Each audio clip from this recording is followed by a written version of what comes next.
What's up, everybody? Peter Eps.7 here, and welcome to another episode of the 5 Things I Like. And today we're doing Aerosmith, one of my all-time favorite classic rock bands. So, yeah, let's jump into it. 5 things. So, the first thing I love about Aerosmith is they are very good songwriters, particularly from the 70s era. They have a lot of hits, from that era that still play, that still work. You could argue that they were the best songwriters from that era. Led Zeppelin, they were very good songwriters as well, but their songs tended to run long, whereas Aerosmith songs,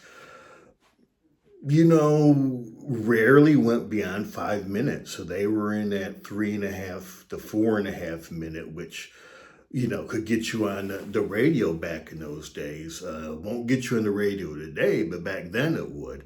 And, Led Zeppelin, Cashmere's 6, 7, 8 minutes long, Stairway to Heaven, classic song, love the song, longer.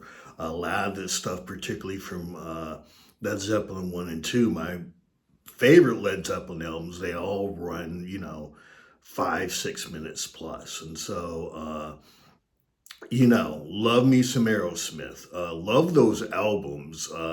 Just a little, I've said several times my first 2 albums I ever bought, Kiss Double Platinum and Aerosmith Live Bootleg.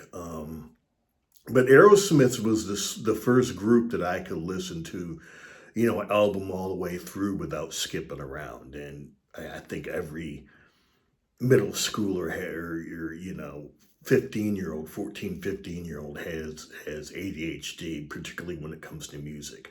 But, back in the day, I could listen to rocks all the way through. Surprisingly underrated Aerosmith album, but Night in the Ruts, I could listen to that all the way through. So and those were about the two. I don't care who else it was. I kind of, I was like, pick up, the armband, put the needle down. But not Aerosmith. So, hey, one of the things about fun facts when it comes to Peter Eps.7, when it comes to Aerosmith. Number 2, great live band. I've seen them twice. I saw them a couple of weeks after 9/11 back in 2001. And I saw them when they toured with Kiss. That was the only time I saw Kiss, but that was the other time I saw Aerosmith. And they actually closed that night. But, man, Steven Tyler, one of the great frontmen of all time.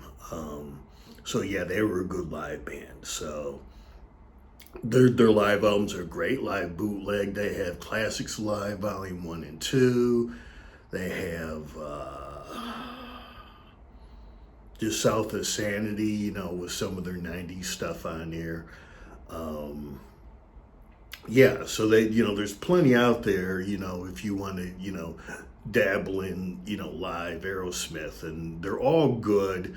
If you really like the 70s Aerosmith, though, you got to look up Classics Live and 1 and 2, because there's a lot of the deeper cuts, the really good deeper cuts show up, like Kings and Queens shows up on the Classics Live. That doesn't show up anywhere else. And Honkin' on Bobo, they also have a concert on that, and that's the only live cut, live set out there with another great deep cut from Get Your Wings, which is, I used that album cover and the thumbnail, but Seasons of Wither is on Honkin' at Bobo. So, going back to my Aerosmith concert experiences. So you go there, you go to a concert, you want deep cuts, and, and Steven's, talked about it. Steven Tyler, he's like, hey, we got to play Sweet Emotion, we got to play Walk This Way, we got to play Dream On, and then, the fans expect this, and there's not much room for deep cuts. So when I saw them in 2001, the deep cut was Uncle Salty, and it was like amazing, because I was like, wait a minute, they're going to play Uncle Salty? Well, here's the thing, is I walked up at the last minute, in 2001 for Aerosmith. and bought the tickets. And Aerosmith is one of the few bands that sets aside really good tickets for folks, to fight, Ticketmaster, whoever runs it now. So I got second row tickets, to see Aerosmith. Who opened for them? Oh man, their name will come back to me in a minute. So yeah, but I could see the monitors and I could see the songs that were coming. The Cure opened for Aerosmith on that tour, and this concert was very interesting because they were coming back from they okay. So here we go.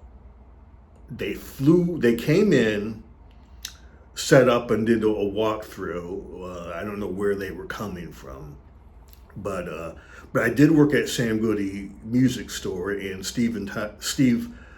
Joe Perry came through, and so my manager's like, "Well, go get him to sign." This is right when Just Push Play was on. I said, "Well, I want his signature." So I went, found him and his roadie and whoever. Asked the roadie to come by and sign, have Joe sign the poster. So Joe did come and sign the poster. So they flew back to DC because they were doing a one of those benefit, because it's, everybody was still all fucked up about 9/11. It literally was like a week, 2 weeks. And this kind of, snapped me out of the 9/11 funk, because walking up to an Aerosmith concert, 3 hours before the show, I'm like, "Hey, you want second row tickets?" I was like, "Yeah, I want second row tickets." So that kind of snapped me out of it. So sort of got to meet Joe Perry, but anyway. So yeah, that's the little side note for me and Aerosmith, and my Aerosmith journey. So number 3, great lead singer. I mean, I think, Joe Perry, I think Kiss called him, when they toured with Kiss, called him Steven Tyler, the demon of screaming. I mean, I've said before that Steven Tyler and Prince are the only folks who could sing and scream at the same time. I've tried. No one else is, even if you listen to James Brown and all his stuff, he's doing it between actual singing and vocals. So, and I don't know about the new metal, speed metal, whatever scene. Maybe some of those guys can scream and sing at the same time. But so far, I've only seen run across Steven Tyler, who's able to do it. But in The Great Showman, knows how to work the crowd. Yeah, Steven Tyler's that dude. Number 4, they had a great comeback in the 80s and 90s. I mean, they broke up. Joe Perry leaves the band, does the Joe Perry Project. I want to say Brad Whitford also left the band. And so, so for a while, and I guess Rock Bottom, they were playing Aerosmith is playing a bar or somewhere in the Northeast with 20 people in the bar. And someone say, "Hey, you need to bring back Joe Perry." And the 3 members like, "Yeah, we need to bring back Joe Perry." So, Joe Perry gets back. They all slowly get sober. And Steven was the first one. I don't know how many of them were on drugs. We know Joe was on drugs, and Steven was kind of pissed, like, "You're all addicts. Why do I have to get clean?" Well, you're the lead singer, and you're that dude. But they slowly got together and had a great 80s and 90s. Now, also my Aerosmith journey, I wasn't a big fan in the 80s and 90s when they went with their, I mean, some of the stuff I liked, but I did not like the ballads. I was just kind of like, dudes, y'all getting soft. But surprisingly, when I hit my 50s, and this is when they were, making this stuff, in the last 7, 8 years, now I go back and I listen to it. I'm like, you know what? This stuff didn't suck as bad as I thought it did back, 20 or 30 years ago. Now I was like, well, dude, you're in the 50s. They made this in their 50s. I was like, okay, makes sense. But even, my, a version to their ballads, when they first came out in the 80s and 90s. They still did good stuff. Love in the Elevator, Ragdoll, and then particularly one of my, all time, probably my favorite album, post 70s is Just Push Play. But yeah, but they got their groove back. Um, different sound, in the 80s and 90s, but rock had changed. I mean, it was pop rock. I mean, let's be real. But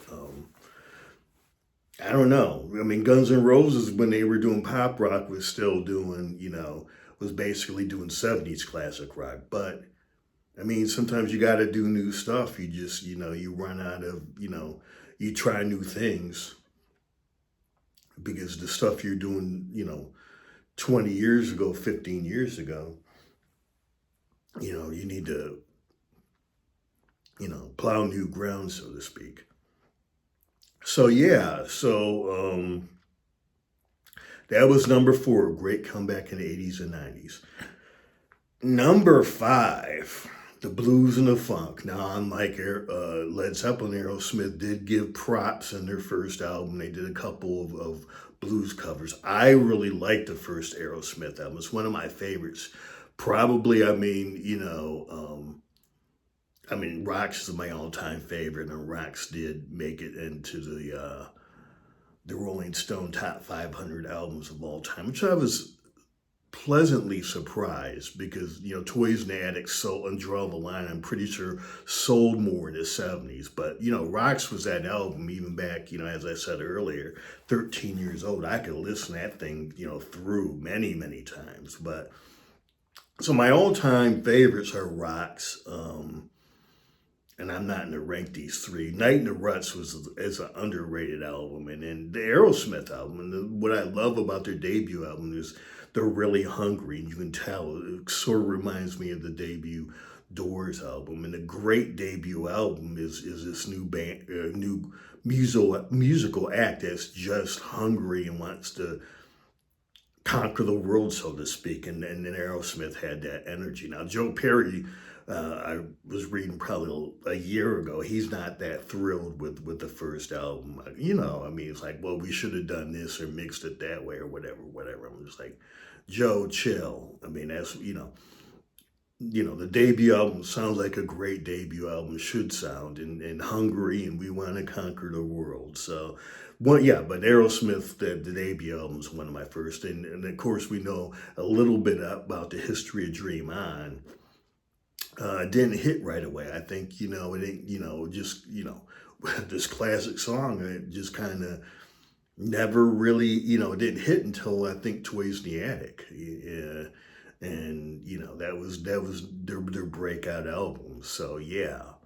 But number 5, what I love about Aerosmith is, they're rooted in the blues and they're rooted in the funk. Everybody always compares, Aerosmith to and the Rolling Stones, because, Steven Tyler and Mick Jagger, there's a vague resemblance there, but and they were both rooted in the blues and the funk, but the Aerosmith regularly, would do back in the day, a version of Mother Popcorn Live. And of course, that was on live bootleg as well. So they didn't hide their funk roots. I mean, even Ragdoll has, Sight for Sore Eyes off of Draw the Line. What else?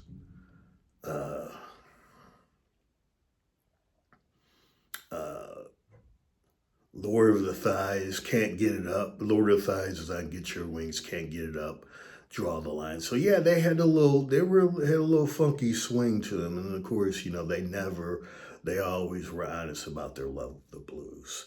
So yeah, and then of course, Walk This Way, that the ground changing merger or marriage of Run DMC and Aerosmith. Yeah, that was that kind of kickstarted Aerosmith's career coming out of the breakup, and it kick charged, hip hop to where it was today. I mean, sort of they stamped, Aerosmith was cool, but they were hooking up with Run DMC, and folks were like, "Yeah, I'm not into hip hop." Wait a minute, Run DMC is kicking it with Aerosmith. Whoa! So yeah, I mean, it was a big moment. At some point, I'll probably do the backstory on that and do an episode on that. But neither one of them were initially were thrilled about doing it. Now, Aerosmith has always embraced and then been upfront about their how black music, particularly the blues and James Brown and that stuff, has influenced them. So that was never the question.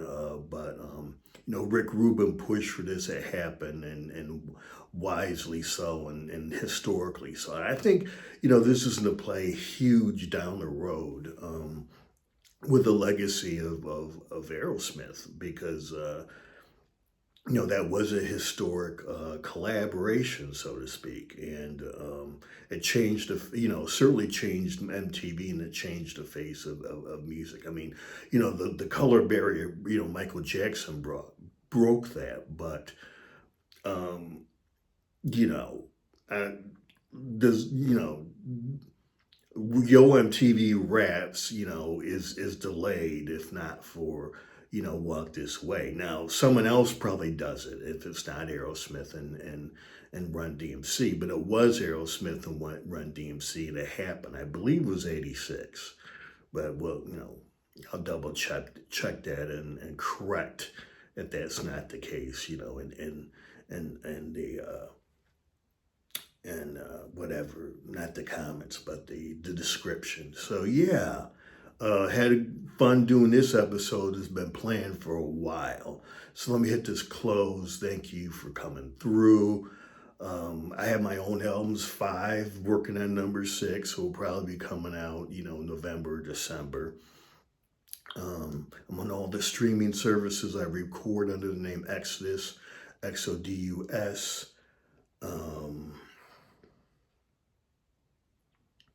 Yeah, my album is connected to this website, YouTube here, my channel. Let's see. First album, book 1. And so, yeah, my writing, I also write science fiction, fantasy. I got 2 novels and a novella on Amazon. So thank you again for coming through, and I will see you next episode.